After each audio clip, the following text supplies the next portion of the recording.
Okay, so for this project we're going to make an origami box. They're really beautiful, very useful and really fun to make, so I hope you enjoy it. From our materials list, I've asked you to cut out 2 pieces of fabric 30 centimetres by 30 centimetres. For this project we really want to be precise. The more precise you are now, the easier it is when you come to sew it and to make it look really special. I've also asked you to use 2 different weights of fabric. If you don't have it, it's fine, just use the same fabric. The circumstances are unique at the moment, so that's absolutely fine, but preference would be to have 1 lighter fabric for the lining and 1 slightly heavier fabric. And some people, when they start sewing, they don't really understand the difference, we say the weight of the fabric. And if you imagine that this is like your sheeting, your sheet on your bed, and this one is more towards a shift dress. It holds its shape a little bit better. It's a little bit stiffer. It's not quite as heavy as denim, but you could use denim. But the different stiffness of the fabric is the weight of it. So this you would probably use more for making maybe a pencil skirt rather than a flowing A-line skirt that you'd want a little bit more movement in it. So it's really the stiffness that we're talking about.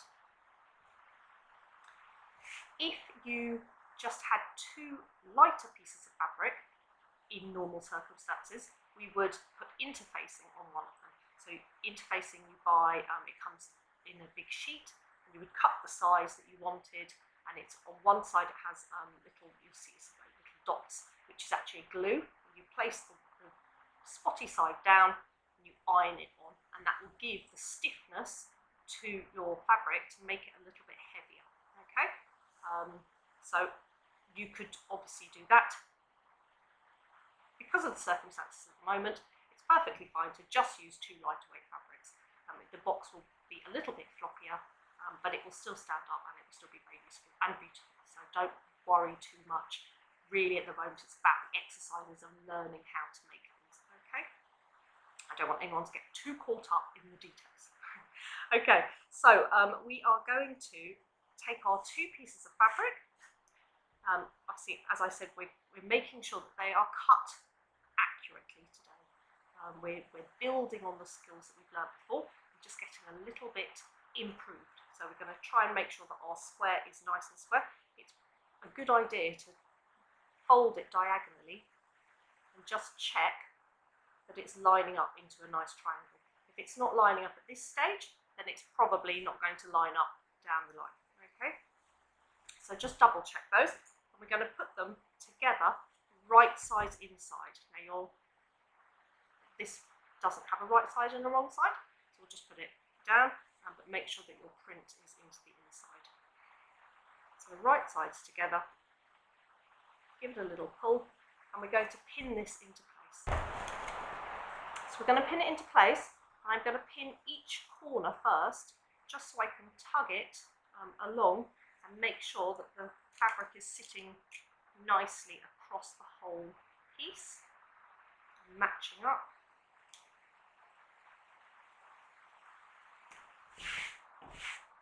Probably should have ironed it. And then I'm going to put 1 pin in the centre of each side.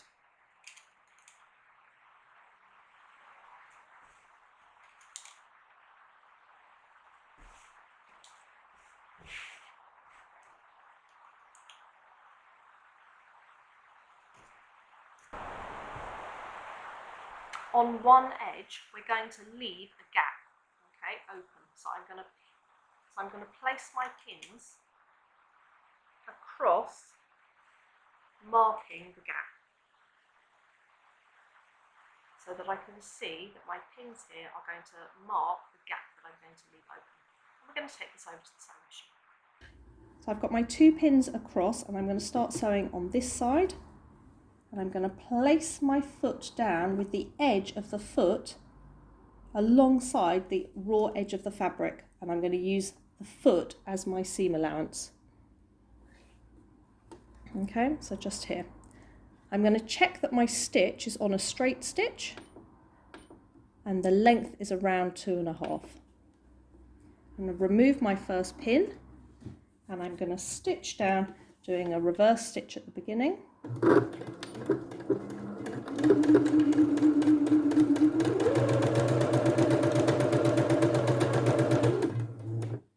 And I'm going to stitch down to the corner.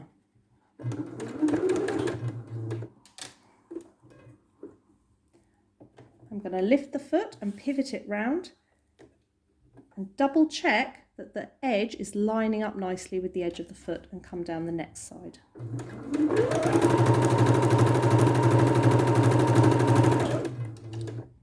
So you want to try and get nice straight lines. Trust your machine.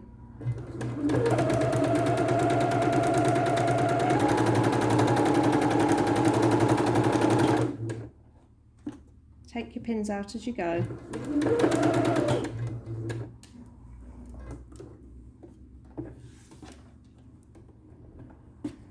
And you're going to come all around 3 sides. And then on the last side, I'm just going to come up to my pin.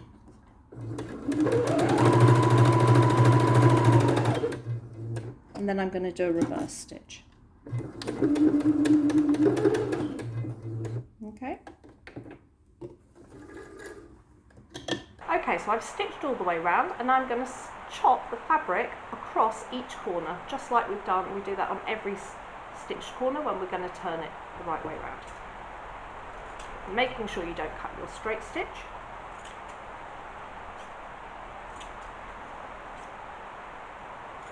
And then we're going to turn it the right way round through that hole we've left. So go right to the opposite side, pull it all out and give it a good shake.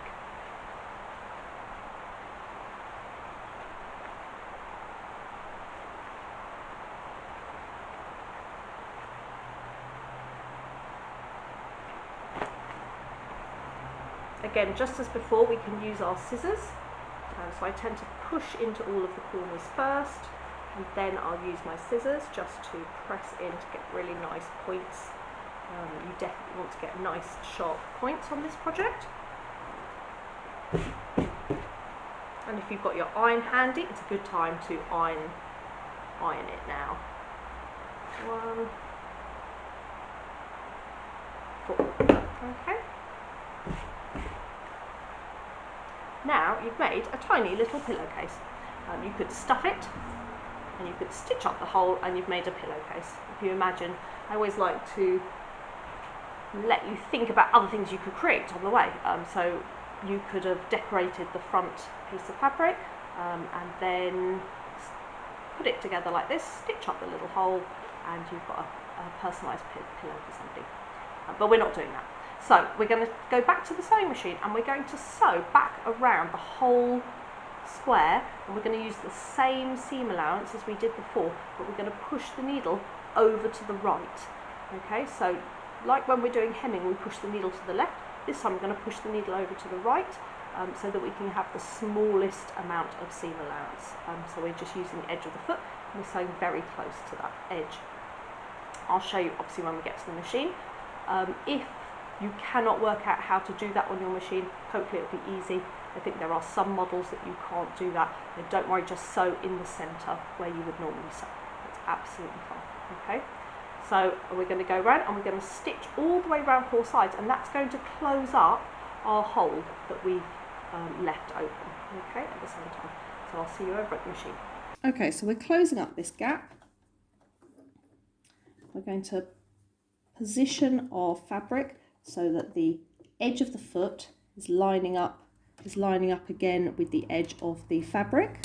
We're going to make sure that this opening is folded, the fabric is folded inside neatly, so when we sew over it, it's going to capture it. Okay, so just give it a little tug and maybe pin it into place.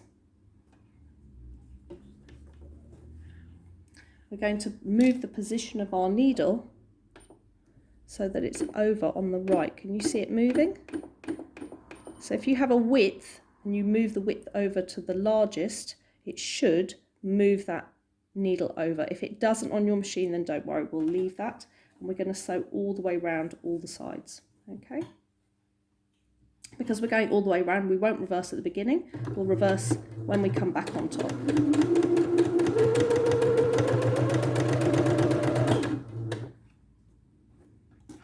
And I'm sewing with the seam allowance, the edge right on the edge of the foot.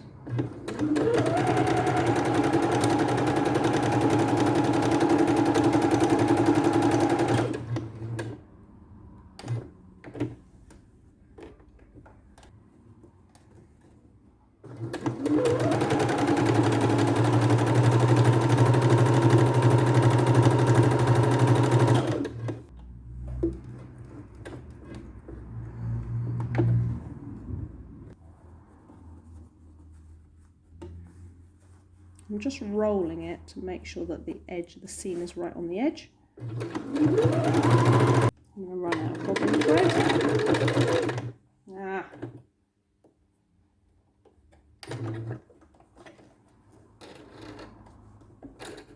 It's doing that because I'm running out of bobbin thread.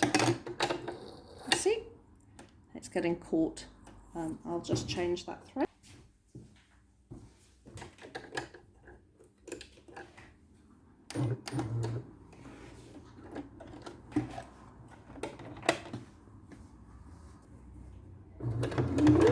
Sewing around the last bit.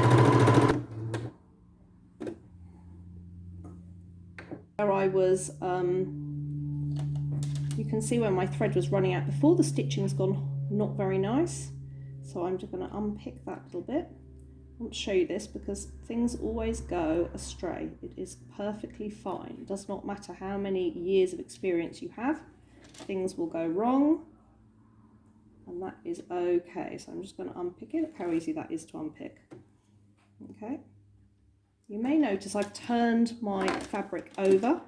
If you're wondering why I've done that, it's because I've used a slightly different shade of pink underneath. And this underneath won't really show, but on top it's going to be very obvious. So I'm just stitching on the top with the same coloured thread, and the bobbin thread is now going to be underneath. It will be a slightly different shade.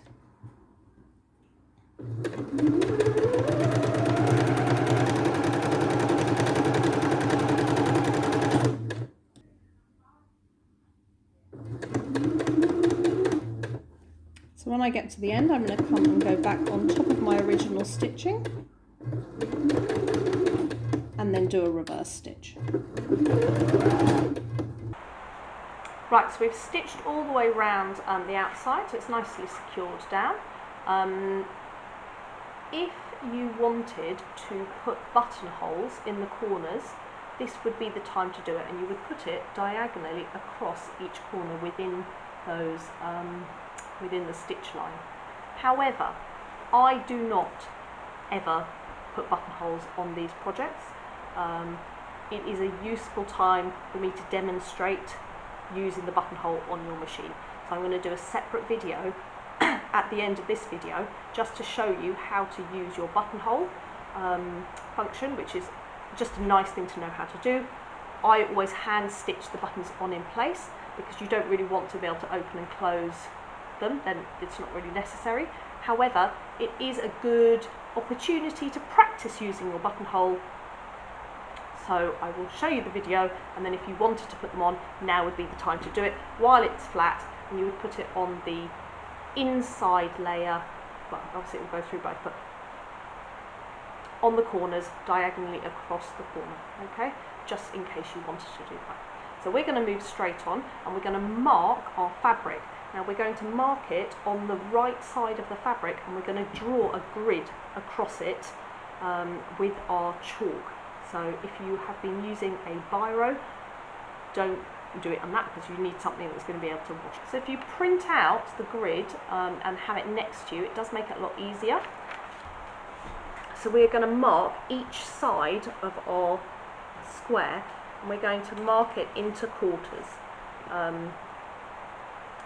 So I know that my length, I asked you to cut 30, we've taken our seam allowance off, so mine is actually 28 centimetres. So I'm going to mark it at 7 centimetres, 14,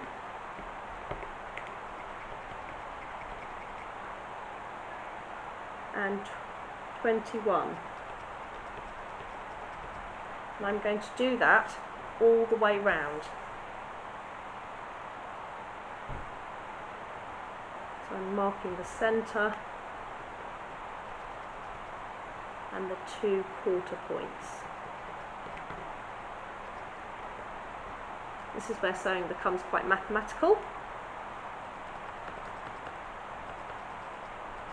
We all have our own challenges, so this might be the challenging part for some.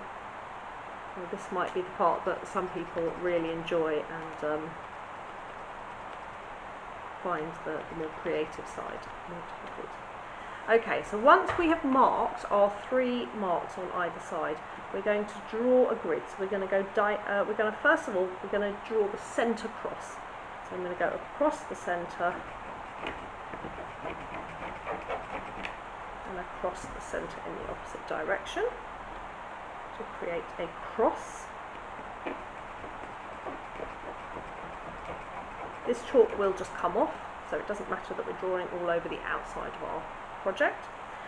Now we're going to do diagonal lines, so we're going to come across the corners, and if you imagine you were going to do a diagonal across the directly from corner to corner, we're going to slide the ruler up until it hits the first 2 marks. Okay, so it's above the corner, and that will be your first diagonal line.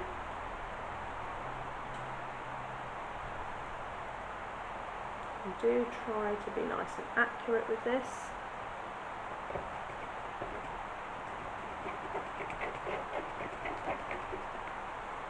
Okay, and then you're going to spin it round, and you're going to do the same 4 times. 4 lines, so just above the diagonal.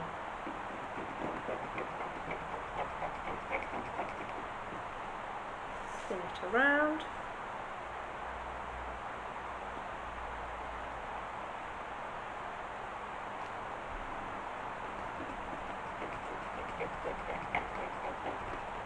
And obviously as you go, do check that it is looking like your diagram. Okay, you've got the guide there.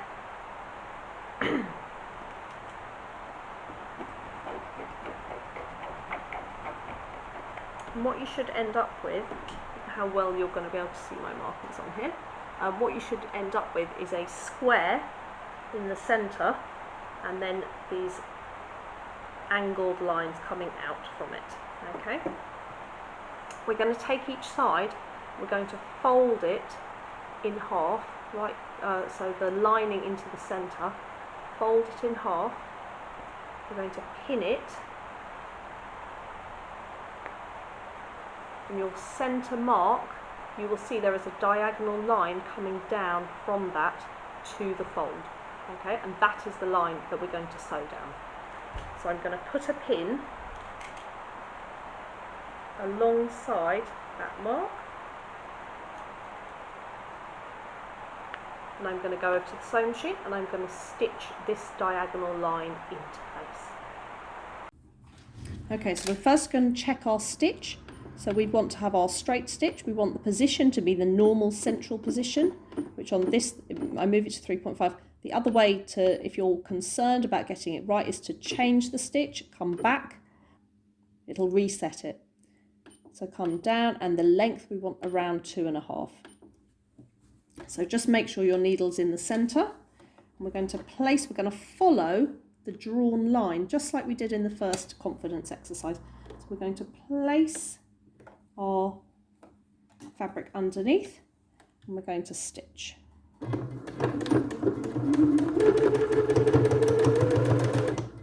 we're following our line.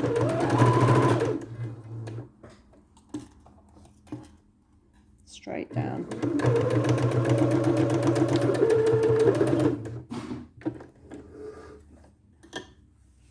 Once we've stitched our first diagonal line in, you'll see it opens up like so.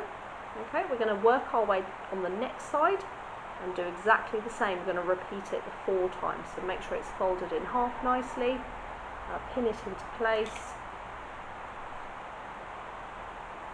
have a look at your diagonal line, pin it into place at the other side, stitch it, come round, do the next side. Okay, so we'll come back when we've done all 4. Okay, so once you've stitched around all 4 sides, you should be able to open up the bottom. So we're just going to snip our threads off and then just going to press into the bottom. You should see that square opening up, and then when you place it down on the table, it will look like a little bit like a flower. Okay, we're going to fold these triangles that stick up down, and hopefully they'll match beautifully,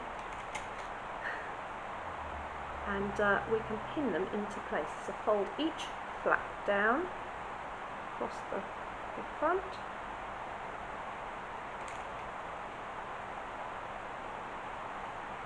and pin it into place.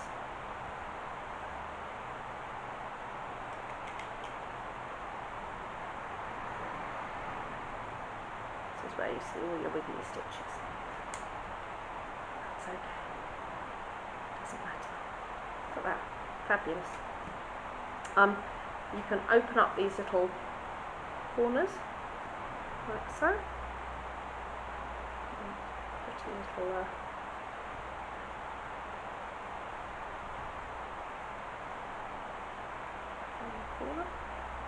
Beautiful, looking fabulous, hey? I hope you're very pleased with yourself already.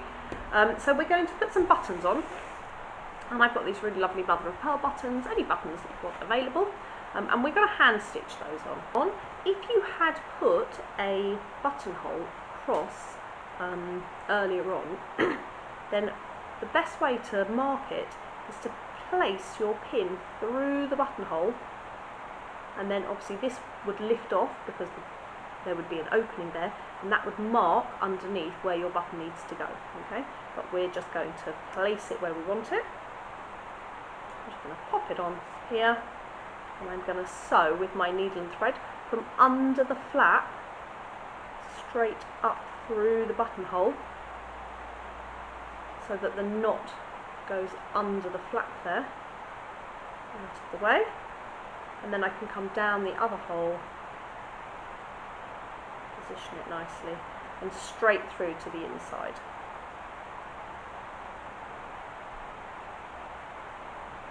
I always say when I'm stitching on a button that you want to go 5 times up and down to make it really secure.